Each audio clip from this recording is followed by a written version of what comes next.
Esta noche vamos a estar estudiando Hebreos 5 del 11 al 14 y yo le he titulado al tema El peligro de no crecer y contraer un retraso.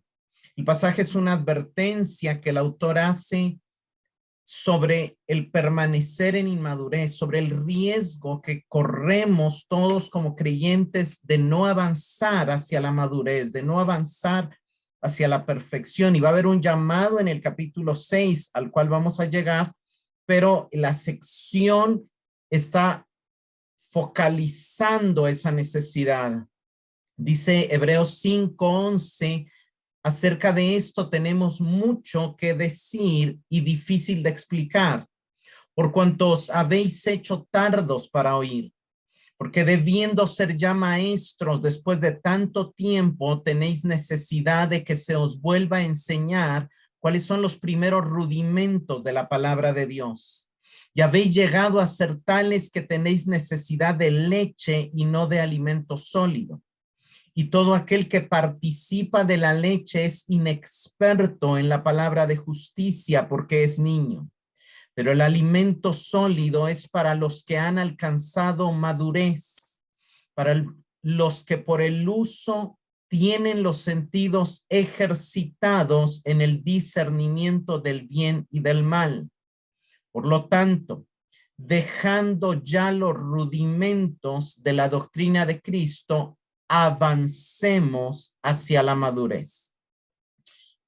En los primeros versículos del capítulo 5, desde el final del capítulo 4, el autor nos llevó a enfocar el hecho de que Jesús en su completa humanidad ofreció ruegos, súplicas, clamor y lágrimas para cumplir en obediencia la tarea que había sido designado para cumplir por Dios, y así fue ungido y consagrado como sumo sacerdote.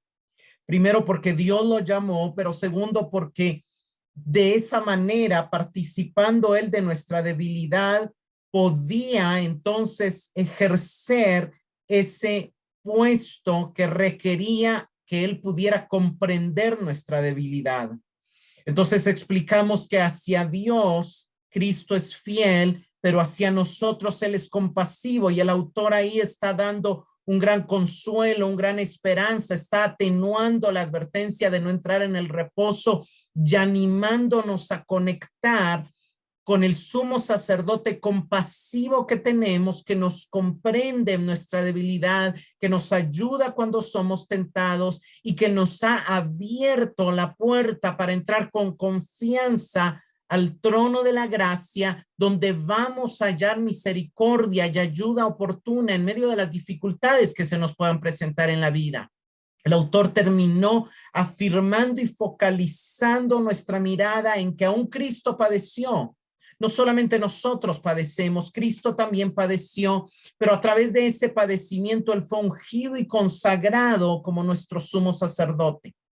Y así terminó diciendo en Hebreos 5, 9 y 10, y hablando de Cristo, y habiendo sido perfeccionado, vino a ser autor de eterna salvación para los que le obedecen. Y fue declarado por Dios sumo sacerdote según el orden de Melquisedec. Sigue diciendo en el verso 11, acerca de esto tenemos mucho que decir. Cuando él empieza diciendo acerca de esto, obviamente esto se refiere al último tema que él mencionó, el sacerdocio sumo sacerdotal de Cristo, del orden de Melquisedec y la salvación eterna que él concede a los que le obedecen. Todo este tema es uno de los temas más importantes de la carta y es uno de los temas que él se ve urgido a comunicarle a sus lectores. Él quiere hablarles de la obra de Cristo como sumo sacerdote. Él quiere hablarles de esa salvación eterna que Cristo sigue ofreciendo y sigue actuando en nosotros a través de su ministerio sumo sacerdotal, que sigue activo, que es un ministerio presente. Sin embargo, hay un problema, hay un riesgo que él está detectando. Entonces, cuando él dice acerca de esto, tenemos mucho que decir, No quiere decir que él no lo va a decir. De ese tema que él tiene mucho que decir es algo de lo cual va a hablar en los capítulos 7, 8, 9 y 10 de la carta. No es algo que él no nos va a decir. Él sí no lo va a decir, pero él está primero captando la atención de los oyentes hacia la importancia del tema que él va a tratar. Sería como decir, les quiero compartir unos importantes descubrimientos y novedades acerca de este tema, pero necesito que me pongan atención.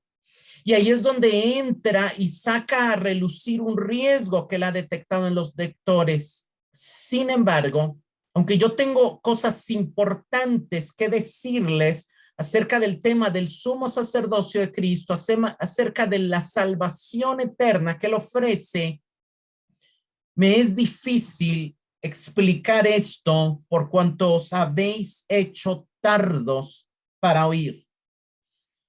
Algunos pueden decir, y estas palabras difícil de explicar no son el único lugar donde las encontramos en los escritos griegos. Hay otros escritores griegos que cuando ellos iban a introducir algunos temas usaban estas palabras, difícil de explicar. Este es un tema complejo. En algunos de los documentos de la época, esta expresión está conectada cuando se hablan de cosas como el curso de las estrellas, como los ángeles, como la naturaleza del alma, como la creación del mundo, como los demonios. Son temas complejos, son temas difíciles de explicar.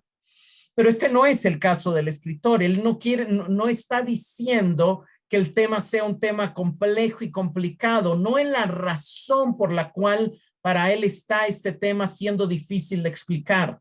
Él dice claramente que este tema del sumo sacerdocio de Cristo, para él es difícil de explicar por la razón de que sus lectores se han vuelto tardos para oír.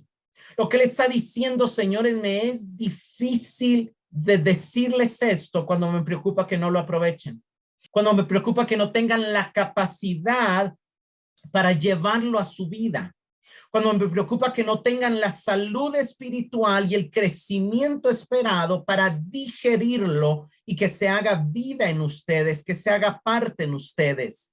Lo interesante cuando él usa la palabra tardos para oír, la palabra oír es el griego akosis, que significa escuchar, oír, pero unos versos antes, en el verso 9, él dijo que Jesús había sido designado para ser fuente de eterna salvación a los que le obedecen. Y el griego que se traduce obedecen es el griego upakosin, que más que obedecer significa oír atentamente, oír inteligentemente, pero para la mentalidad hebrea y para la mentalidad griega, oír bien se traduce en obedecer. Entonces, oír con atención a algo va a llevarnos a obedecerlo.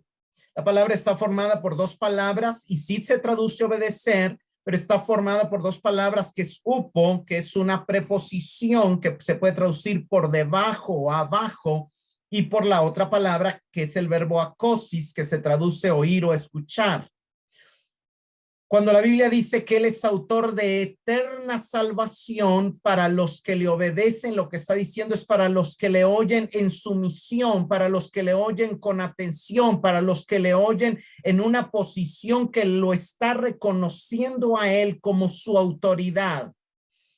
Upakosin es oír en sumisión, es oír al que tiene una posición de autoridad, es un oír desde el entendimiento del súbdito que escucha al rey, del empleado que escucha al jefe, del hijo que escucha con atención al padre, que tiene algo importante que decirle y una instrucción que le conviene seguir. Lo que el autor está diciendo es que la salvación que nosotros tenemos no fue puntual, es eterna, tiene un disfrute constante, continuo, para siempre. Pero ese disfrute de esa salvación eterna por encima del tiempo depende de la capacidad de oír atentamente. Y el riesgo y el peligro que está teniendo este grupo de creyentes es que se les está dificultando el oír. Se han vuelto tardos, lentos para oír. Hay una lentitud, hay una dificultad en el oír y eso los pone en peligro. Y la dificultad en oír está implícita una falta de capacidad de respuesta a la palabra, una falta de compromiso para responder con fe y obediencia a la voz de Dios. Es lo que él insistió en el capítulo 2, no descuidemos, no desoigamos, y lo que él insistió en el capítulo 3, solamente si oímos y creemos vamos a entrar en el reposo. Pero pareciera que ellos se han enfermado de una sordera espiritual que todavía está a tiempo de atenderla, pero que si no la atienden, su calidad de vida integral, su calidad de salvación, su calidad de disfrute como ciudadanos del reino, como hijos de Dios, como salvos, va a ser altamente afectada. Y por eso antes de pasar a expandir el tema del cual él tiene mucho que decir, que es el sumo sacerdocio de Cristo según el orden de Melquisedec, él regresa a exhortar a la comunidad, recordándoles un poco de lo que han experimentado, del tiempo que tienen, de la expectativa que él tiene de ellos como creyentes, y mostrándoles su realidad para que ellos actúen y despierten a esta necesidad de volver a convertirse en prestos para oír. El punto central de las 5 advertencias de la carta es este punto. La advertencia del capítulo 2 de no descuidar, la advertencia del capítulo 3 y 4 de no entrar al reposo, la advertencia del capítulo 10 de no desoír al que habla desde el cielo, y la advertencia del capítulo 12 de igual no descuidar, se focalizan y se centran en esta advertencia, la advertencia más importante de toda la carta y el mayor peligro de la comunidad creyente de los hebreos es el quedarse siendo niños, el no crecer, el no avanzar hacia la madurez, que está fundamentado en que está siendo afectada su capacidad de oír y obedecer a Cristo. La inmadurez espiritual de los lectores los pone en un riesgo muy alto. Número 1, de no crecer. Número 2, de ser engañados. Número 3, de desviarse. Número 4, de rendirse y abandonar la fe. Y la misma advertencia que corremos nosotros, es el mismo riesgo que corremos nosotros si no hacemos un análisis y una evaluación de cómo está nuestra capacidad de oír y de qué tanto estamos avanzando hacia la madurez. Él va a señalar en estos versículos 4 indicadores que él ha detectado en ellos que son evidencia de que no han alcanzado la madurez. Número 1, se han hecho tardos para oír en el verso 11. Número 2, en lugar de estar enseñando, parece que han olvidado algunas de las enseñanzas básicas de la fe cristiana y parece que necesitan que se la recuerden cuando deberían de ser algo que deberían de estar compartiendo con otros. Número 3, son inexpertos en la palabra de justicia. Y número 4, no se han ejercitado en el discernimiento. La primera, tardos para oír, como ya dije, se podría traducir lentos para oír, perezosos para oír, cansados de escuchar, y denota una disminución en la receptividad a la palabra y en el entendimiento mismo de la palabra. Yo no sé si alguna vez te has encontrado escuchando la palabra de Dios durante la predicación en un mensaje, pero sintiéndote desconectado. O estando en clase, pero estando en otra cosa. De eso es lo que habla el escritor. Muchas veces necesitamos pasar menos tiempo criticando el estilo del predicador y deberíamos pasar más tiempos preguntándonos, ¿soy un buen oyente?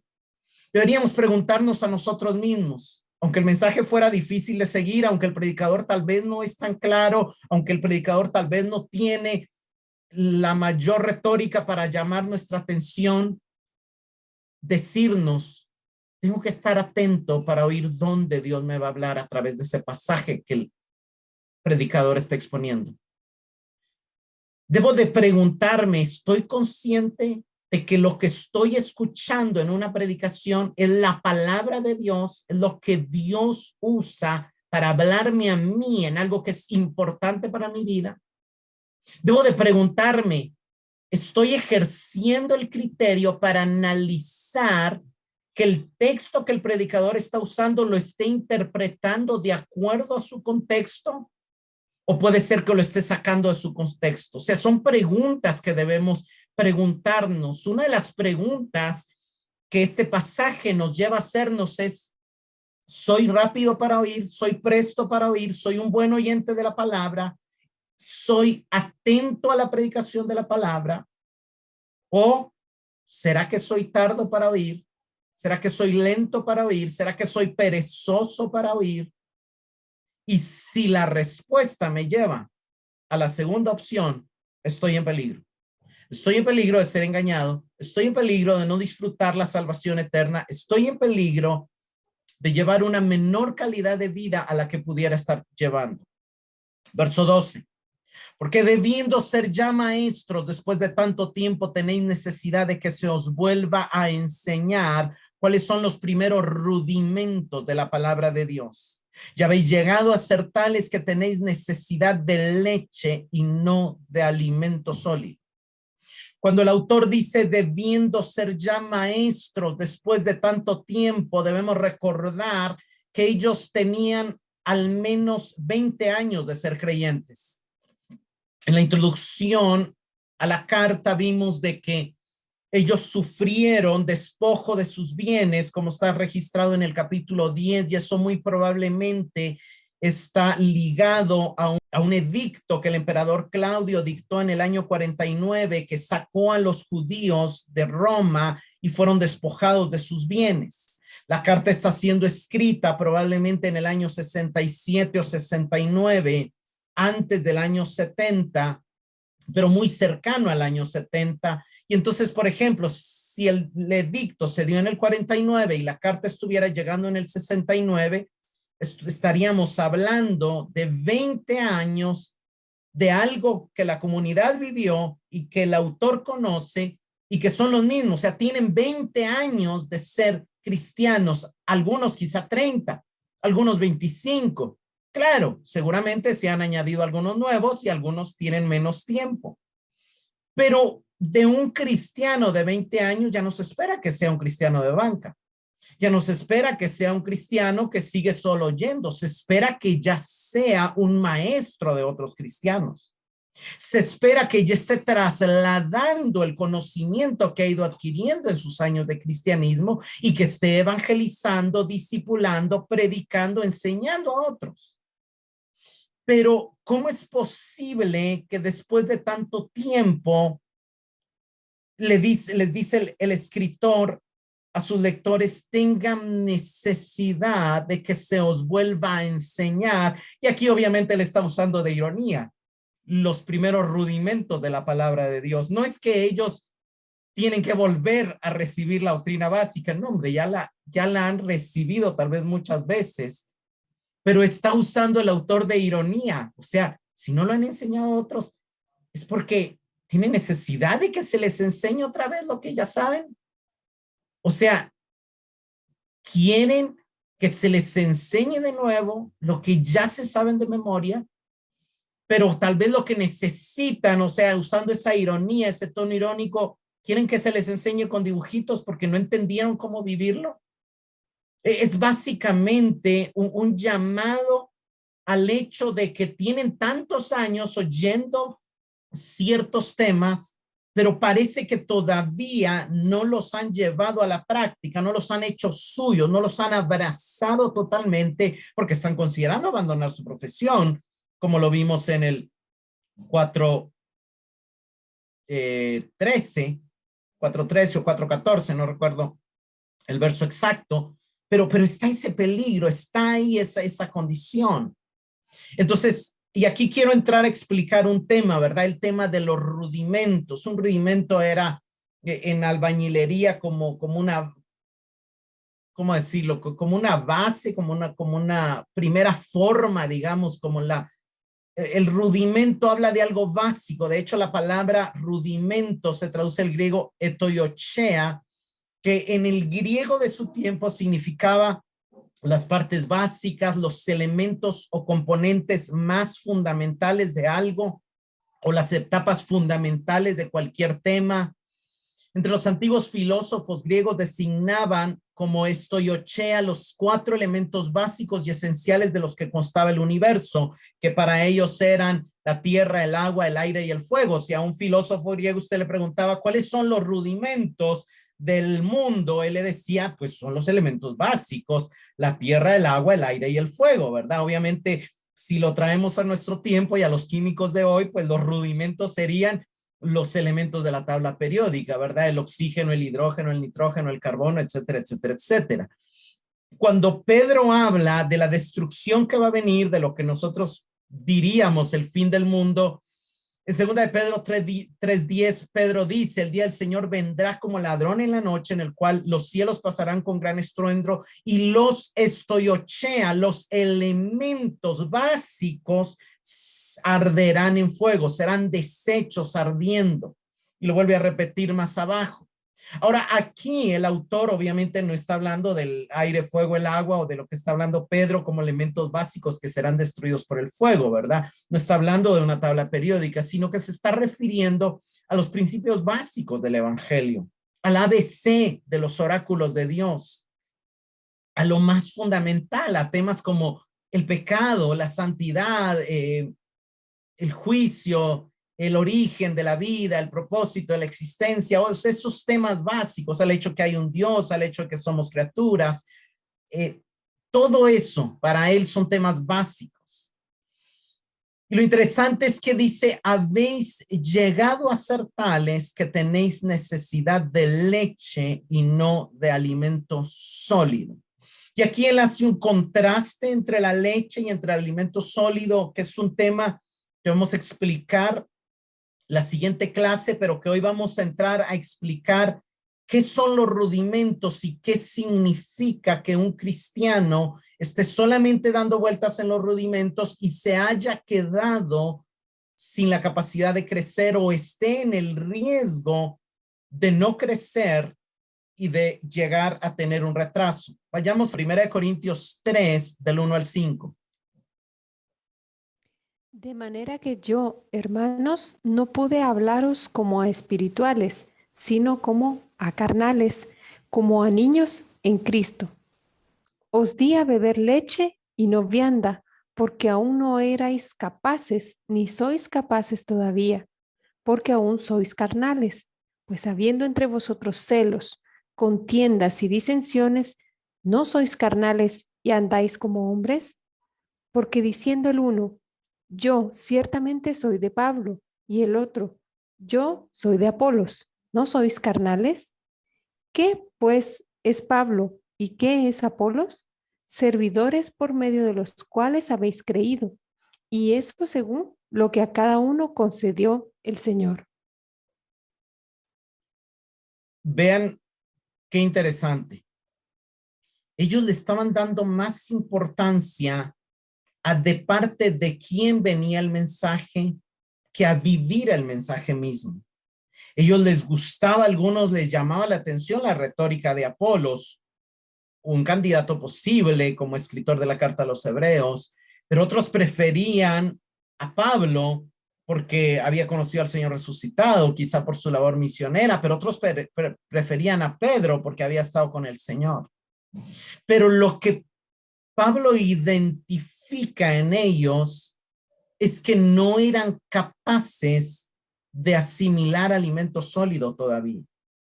Y la evidencia de esa falta de capacidad era que estaban dejando de lado los elementos fundamentales de la vida cristiana, que son el amor a Dios y al prójimo. Y dentro del amor al prójimo, la unidad y la paz entre ellos. Cuando hay celos, cuando hay contiendas, cuando hay divisiones, obviamente no hay amor, obviamente no hay paz, obviamente no hay unidad. Entonces son carnales, son niños, no han avanzado hacia la madurez. Están olvidando que lo básico del cristianismo es el amor que promueve la paz, que promueve la unidad y que deja de lado los celos, las contiendas y las divisiones. Vayamos a Gálatas 4, del 3 al 11. Eso mismo sucedía con nosotros antes de que viniera Cristo. Éramos como niños, éramos esclavos de los principios espirituales básicos de este mundo. Sin embargo, cuando se cumplió el tiempo establecido, Dios envió a su Hijo nacido de una mujer y sujeto a la ley. Dios lo envió para que comprara la libertad de los que éramos esclavos de la ley, a fin de poder adoptarnos como sus propios hijos. Y debido a que somos sus hijos, Dios envió al Espíritu de su Hijo a nuestro corazón, el cual nos impulsa a exclamar: Abba, Padre. Ahora ya no eres un esclavo, sino un hijo de Dios. Y como eres su hijo, Dios te ha hecho su heredero. Antes de conocer a Dios, ustedes los gentiles eran esclavos de los llamados dioses que ni siquiera existen.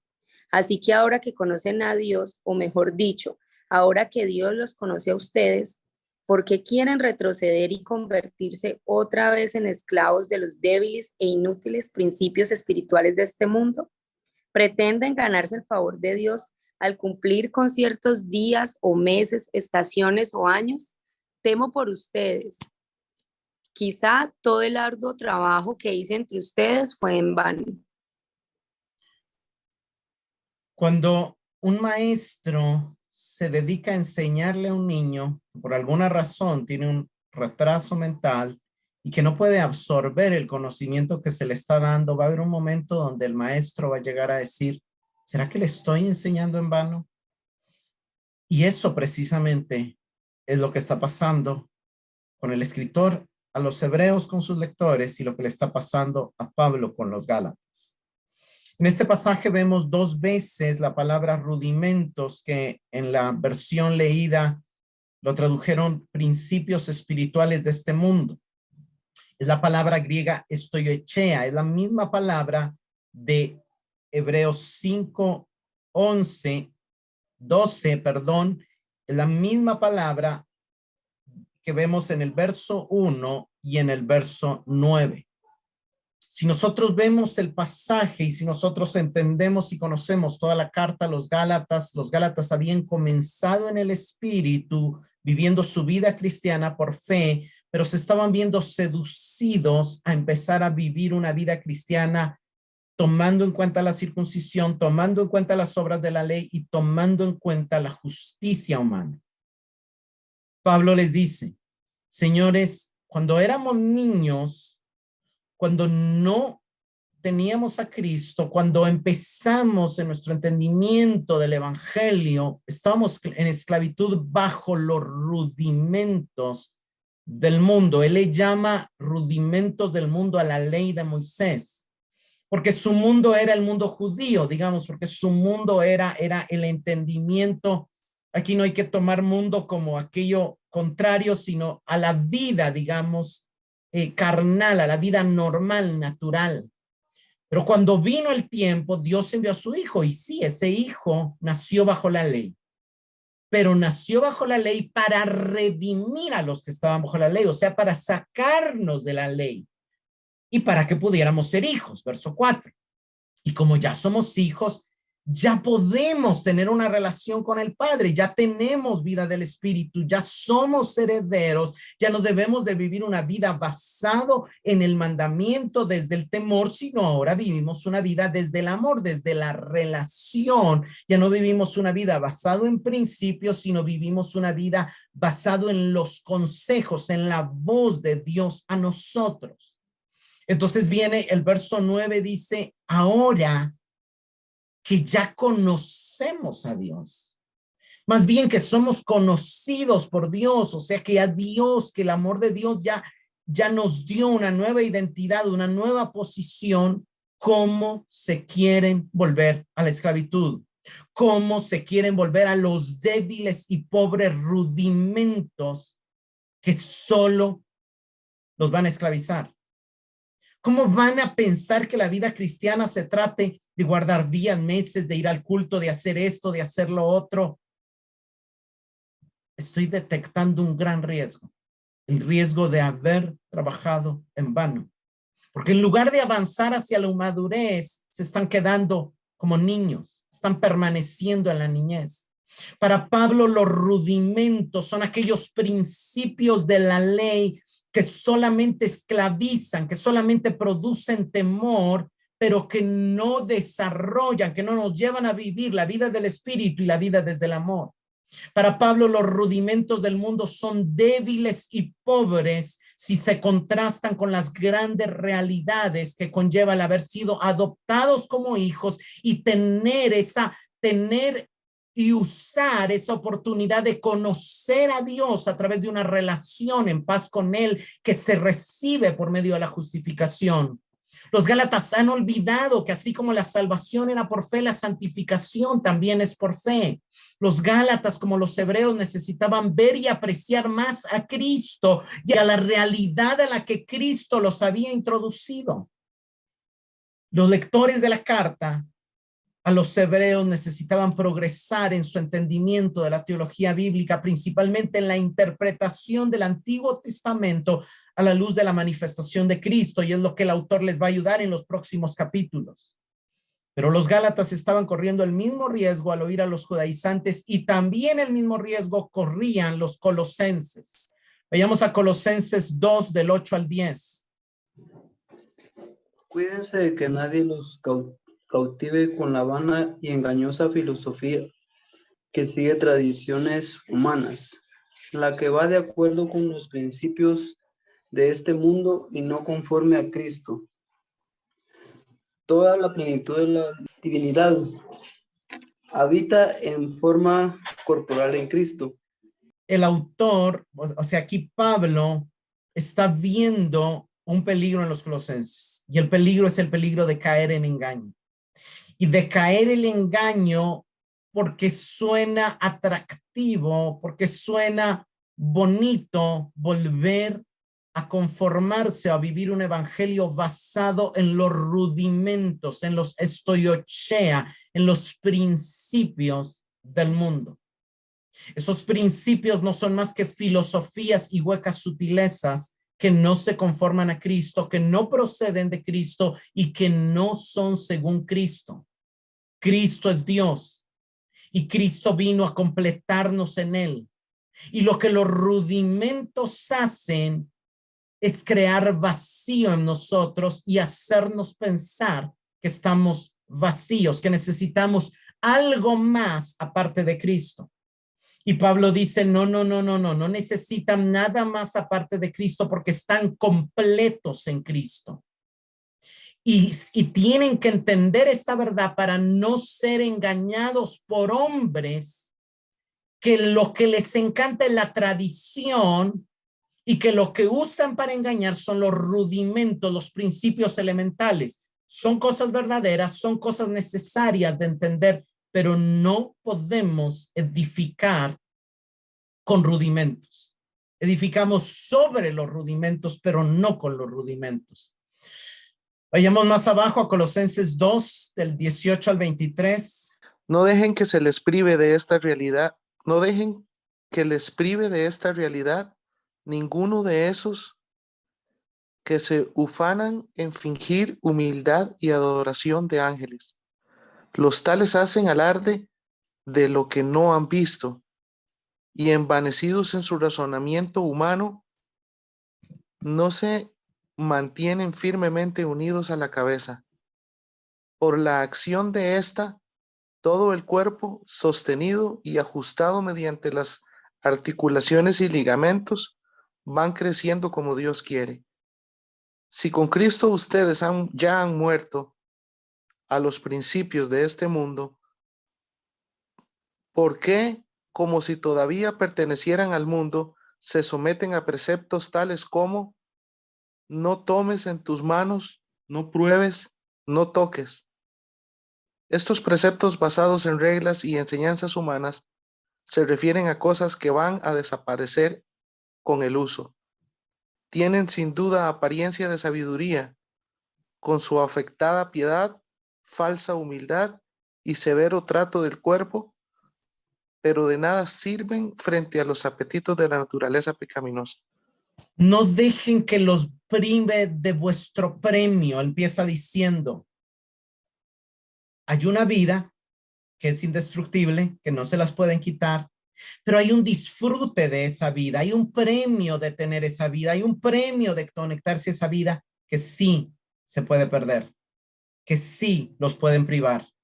La versión decía que los priven de esta realidad. O sea, no dejen que les roben el deleite, el disfrute de esa vida que recibieron. ¿Y sabe cómo el enemigo les quiere robar esa vida? Volviendo a esclavizarlos bajo los rudimentos del mundo. Los rudimentos del mundo que se presentan a ustedes en forma de preceptos, en forma de obras de santificación, en forma de ejercicios espirituales para supuestamente hacerlos libres de la carne. El problema es que este tipo de mandamientos, este tipo de tradiciones, este tipo de doctrinas no tienen ningún valor contra la carne. Lo que el engaño de estos rudimentos está en que los quieren desconectar de la fuente de justicia, de la fuente de vida, de la fuente de gracia única que es Cristo. Y entonces ellos demuestran humildad, aparentan humildad, aparentan un montón de espiritualidad, pero no están conectados a Cristo. Y si ustedes los siguen a ellos, ustedes van a seguir una religión que no está conectada a Cristo, verso 19, primera parte, y van a perder el premio, van a perder el disfrute de esta realidad de estar completos en Cristo. Hay un peligro, hay un gran peligro que los cristianos alrededor del mundo corremos.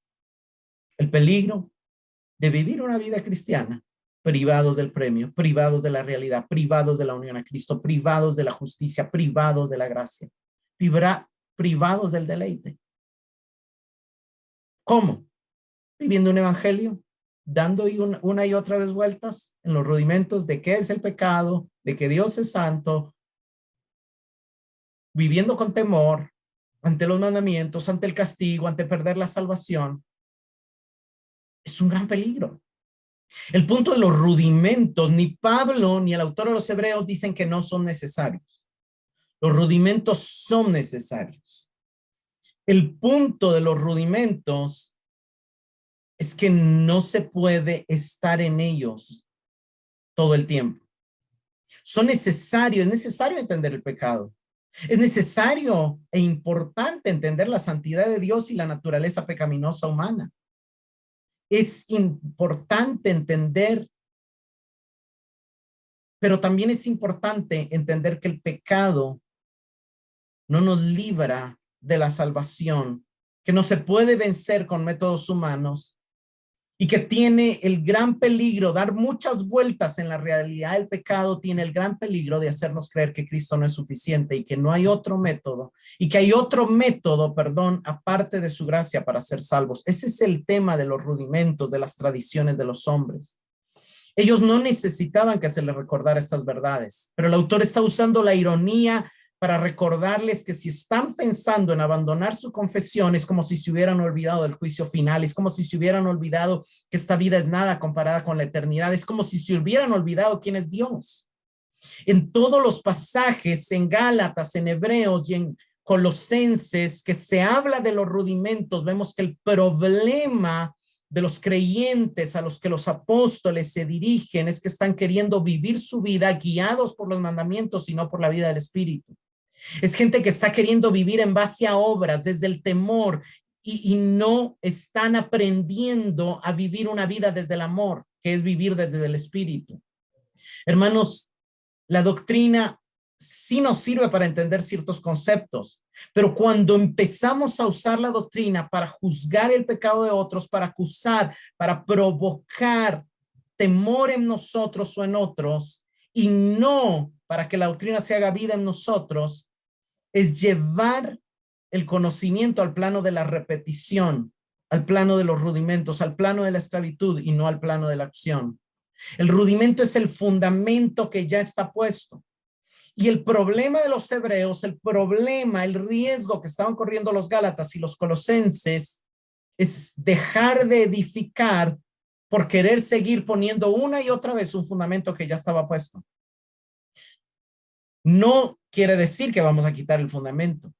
Lo que quiere decir es que debemos de empezar a edificar sobre el fundamento. Debemos recordar el evangelio todos los días, sí, pero para aplicarlo a las diferentes situaciones de nuestra vida. No está malo el rudimento, está malo el permanecer esclavizado al rudimento. No está malo poner el fundamento es Cristo, que vino para vencer el pecado, para redimirnos de la ley, para poner en alto la justicia y la santidad de Dios. Pero no podemos querer intentar poner un fundamento que ya Cristo puso. Debemos de entenderlo para construir sobre ese fundamento. Verso 13, y todo el que participa de la leche es inexperto en la palabra de justicia porque es niño. Miren, hermanos, la leche es buena para un niño. De hecho, es el mejor alimento para el recién nacido. Es la leche materna. Pero la lactancia materna cumple su función de 0 a 6 meses. A partir de los 6 meses, el niño necesita empezar a ser nutrido con otros nutrientes que la leche no tiene. La leche principalmente tiene calcio y obviamente algunas vitaminas y todo, pero el niño empieza a necesitar proteínas, carbohidratos necesarios para estimular la hormona del crecimiento y para poder crecer saludablemente. Imaginemos un caso de un niño que llega a los 2 años o a los 5 años solo tomando leche. Ese niño va a tener un alto nivel de desnutrición que va a provocar retrasos en su desarrollo. El nombre que yo le puse a este tema es el peligro de no crecer y de contraer retrasos. El peligro de algunos creyentes, receptores de la carta, es que se retrasó su crecimiento. Se volvieron inexpertos, debiendo ser ya maestros, debiendo de ser ya adultos, seguían siendo niños. No tenían la capacidad de aprender, no tenían la capacidad de vivir, no tenían la capacidad de desarrollar el don, la tarea, la comisión que habían sido llamados a desarrollar. ¿Por qué? Porque fueron esclavos de desnutrición que provocó retrasos en su crecimiento y retrasos en su desarrollo que están limitando su capacidad de aprendizaje. Esta mañana hablaba con un amigo que es médico para que él me diera un poquito de orientación a la luz de la medicina. Él me contaba que se ha topado en Guatemala con casos de niños de 7 años que aún no han podido hablar. Que él conoció niños de 8 o 9 años que se les dificultaba muchísimo el aprendizaje. Niños que pasaban 3 años y hasta 4 años en primero de primaria. Y que médicamente fueron niños que nacieron sanos, que nacieron bien, pero no tuvieron la nutrición adecuada para que su crecimiento les permitiera desarrollar todas las capacidades potenciales que traían. Niños que no van a poder llegar a ser ingenieros, doctores, médicos, y que hubieran podido llegar a serlo. Niños que no tienen ellos la culpa, que la culpa fueron sus padres que no les dieron la nutrición correcta. Pero niños que ya contrajeron un retraso a nivel mental, un retraso a nivel aprendizaje, un retraso que les va a llevar a tener una edad física que no va a ser coherente con su edad emocional, con su edad espiritual, con su edad mental. Todos conocemos quizá casos así. Claro, algunos podrán ser por genética, por un síndrome, por alguna cosa, pero qué triste cuando la razón es desnutrición. Qué triste cuando la razón es porque cuando ya tenían que comer alimento sólido, solamente le siguieron dando leche. Y llevémoslo a la realidad espiritual. Hay cristianos que hace rato deberían de haber dejado de oír un mensaje exclusivamente del infierno, exclusivamente del juicio final, exclusivamente del pecado, exclusivamente de leche. Y deberían ya haber pasado a tener un mayor entendimiento de la justificación, de la gracia, de la palabra de justicia. Hay gente que tiene 20 años de ser cristiano en iglesias en nuestros días, como lo había en las iglesias del tiempo en que la carta se escribió, que siguen siendo inexpertos en la palabra de justicia. Quiere decir que no están calificados para vivir en el ámbito y en la identidad de justificados. Su entendimiento de la justicia está limitado. Su entendimiento de la justificación no llegó al nivel que debía de haber llegado. No han entendido que la justicia de Dios no viene por obras, viene exclusivamente por la fe a través de Cristo. Vayamos a Gálatas 2:20 y 21. Gálatas 2:20 y 21. Con Cristo estoy juntamente crucificado y ya no vivo yo, mas vive Cristo en mí, y lo que ahora vivo en la carne, lo vivo en la fe del Hijo de Dios, el cual me amó y se entregó a sí mismo por mí. No desecho la gracia de Dios, pues si la ley fuese la justicia, entonces por demás murió Cristo. Si por la ley, si por las obras, si por cómo yo vivo mi vida cristiana es como yo mido mi justicia, no entendí la palabra de justicia. No entendí la muerte de Cristo. No entendí la cruz. Si el cristiano cree que por sus obras, que por la ley, que por la obediencia al pastor, a las reglas de la iglesia o a la ley de Moisés o a los mandamientos de la Biblia es como puede medir su justicia, es inexperto en la palabra de justicia. Y está menospreciando el valor de la muerte de Cristo en la cruz. Entender la cruz es entender que ya no hay condenación para los que están en Cristo Jesús. Es entender que la cruz juzgó el pecado y nos liberó de él por completos. Jesús en la cruz pagó en sí mismo el precio del agravio y absorbió la muerte y lo transformó en vida. Hermanos, la palabra de justicia instala en nosotros una nueva estructura judicial y una nueva mentalidad de cómo medir el pecado, de cómo medir las acciones y de cómo medir a los demás. Nosotros empezamos a ver a los demás como justos porque están en Cristo y no los medimos más por sus acciones. Empezamos a medirnos a nosotros como justos porque estamos en Cristo y ya no nos medimos por nuestras acciones ni por nuestro comportamiento. Filipenses 3:9. Y ser hallado en él, no teniendo mi propia justicia, que es por la ley, sino la que es por la fe de Cristo, la justicia que es Dios por la fe, que es de Dios por la fe. En el rudimento, la justicia es algo que se mide por las acciones. En la construcción, la justicia pasa a ser un ámbito llamado Cristo. Entonces Pablo dice, yo ya no quiero la justicia que es por la ley. Yo quiero ser hallado en Cristo. Yo quiero ubicarme geográficamente en Cristo, porque en Cristo voy a apropiarme de la justicia que es de Dios por la fe. Ya no me interesa mi propia justicia.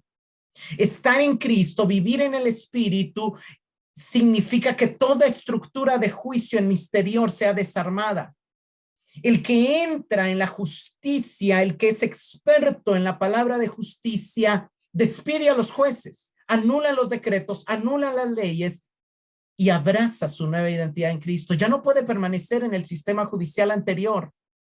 Hermanos, antes estábamos sometidos a otro gobierno, pero el sistema judicial lo debemos derribar. La vida del nuevo hombre es la vida que está absorbida en esa nueva justicia que nos da Cristo, y es una vida que empieza a manifestar esa justicia. Ese es el proceso que se llama madurez. un proceso de vida donde se empieza a sufrir el agravio, como dice 1 Corintios 6:7, nos hacen una injusticia, pero lo absorbemos porque vivimos en la justicia de Cristo. Cuando se da ese nivel de madurez, es cuando es fácil poner la otra mejilla, dar también la túnica al que pide la capa, dar al que pide, caminar 2 millas, amar al enemigo, hacer bien al que nos aborrece. ¿Por qué? Porque el que es experto en la palabra de justicia asimila el mal, lo pasa por la cruz, lo transforma en vida y lo muestra, lo saca en forma de luz. ¿Por qué? Porque Cristo pasa a ser la fuente de nuestra justicia, de nuestra vida, de nuestras acciones. No podemos habitar 2 justicias. No es posible habitar en 2 países al mismo tiempo. No podemos estar en la justicia de la cruz y vivir bajo los parámetros a manos de justicia o bajo los parámetros de justicia de la ley. Si la justicia es por la ley, por demás murió Cristo. Por gusto murió Cristo, pero no podemos darnos el lujo de vivir una vida que menosprecie y desprecie la muerte de Cristo en la cruz y la entrega de su justicia y la absorción de todo tipo de injusticia, de todo tipo de ofensa, de todo tipo de injusticia y de todo tipo de agravio. Hermanos, recordemos el peligro de Gálatas, de Colosenses, de los hebreos. No era volverse ateos. Ellos pensaban regresar al judaísmo, a las obras por la ley. ¿Para qué? Para no ser perseguidos, porque el judaísmo era una religión oficialmente aceptada por Roma. Pero regresar al judaísmo sería rechazar la salvación por fe. Y sería volverse a una religión en el entendimiento de su tiempo que promovía la salvación por obras, que medía la justicia de los hombres por obras. Eso solo podía pasar por sus cabezas si ellos eran inexpertos en el entendimiento de Cristo como su justicia. Pablo predicaba a Cristo crucificado y a él crucificado juntamente con Cristo, porque solo ese evangelio puede exponernos al poder transformador de Dios y de su justicia. Cuando oímos el evangelio de Dios y por la fe somos vivificados por el Espíritu, no solamente recibimos la justicia, sino somos constituidos en reproductores de esa justicia hacia los hombres. La justicia que exaltó Cristo en la cruz, siendo el justo y el que justifica, eliminó nuestro pecado, pero también ante nuestra visión de vida eliminó el pecado de los demás. Cuando somos expertos en la justicia de Cristo, lo menos que vemos es el pecado de los otros. Vemos su necesidad de que sus ojos sean alumbrados a la obra de Cristo en la cruz que quiere revestirlos de justicia. Verso 14. Pero el alimento sólido es para los que han alcanzado madurez, para los que por el uso tienen los sentidos ejercitados en el discernimiento del bien y del mal. Hermanos, para el autor el alimento sólido representan las verdades cristianas sustentadas en una profunda apreciación de Cristo y de su obra de redención. Es lo que va a hablar en el resto de la carta. Y con respecto de algunos es importante aclarar que el autor no pensaba en alimento sólido como en doctrinas extrañas. Comida sólida era conocer con mayor visión y detalle la persona de Cristo y su obra. El alimento sólido es para los que han alcanzado madurez. ¿Y quiénes son los que han alcanzado madurez? Los que se han ejercitado, los que han ejercitado sus sentidos en el discernimiento del bien y del mal. Cuando el autor está hablando del bien y del mal, no es bien y mal para nosotros. No es lo que bien y mal dice la ley o dicen los hombres. No, no, no. No hay quien haga el bien, no hay quien haga lo bueno. Romanos 3:12. El discernimiento del bien y del mal es el discernimiento de que el bien para Dios es vivir la vida del Espíritu, es vivir la vida de Cristo, es manifestar la vida de Cristo, y el mal es manifestar la vida de la carne. ¿Por qué? Porque para Cristo dar buenos frutos solo lo podía hacer el árbol bueno, y el árbol malo no puede hacer otra cosa que dar malos frutos.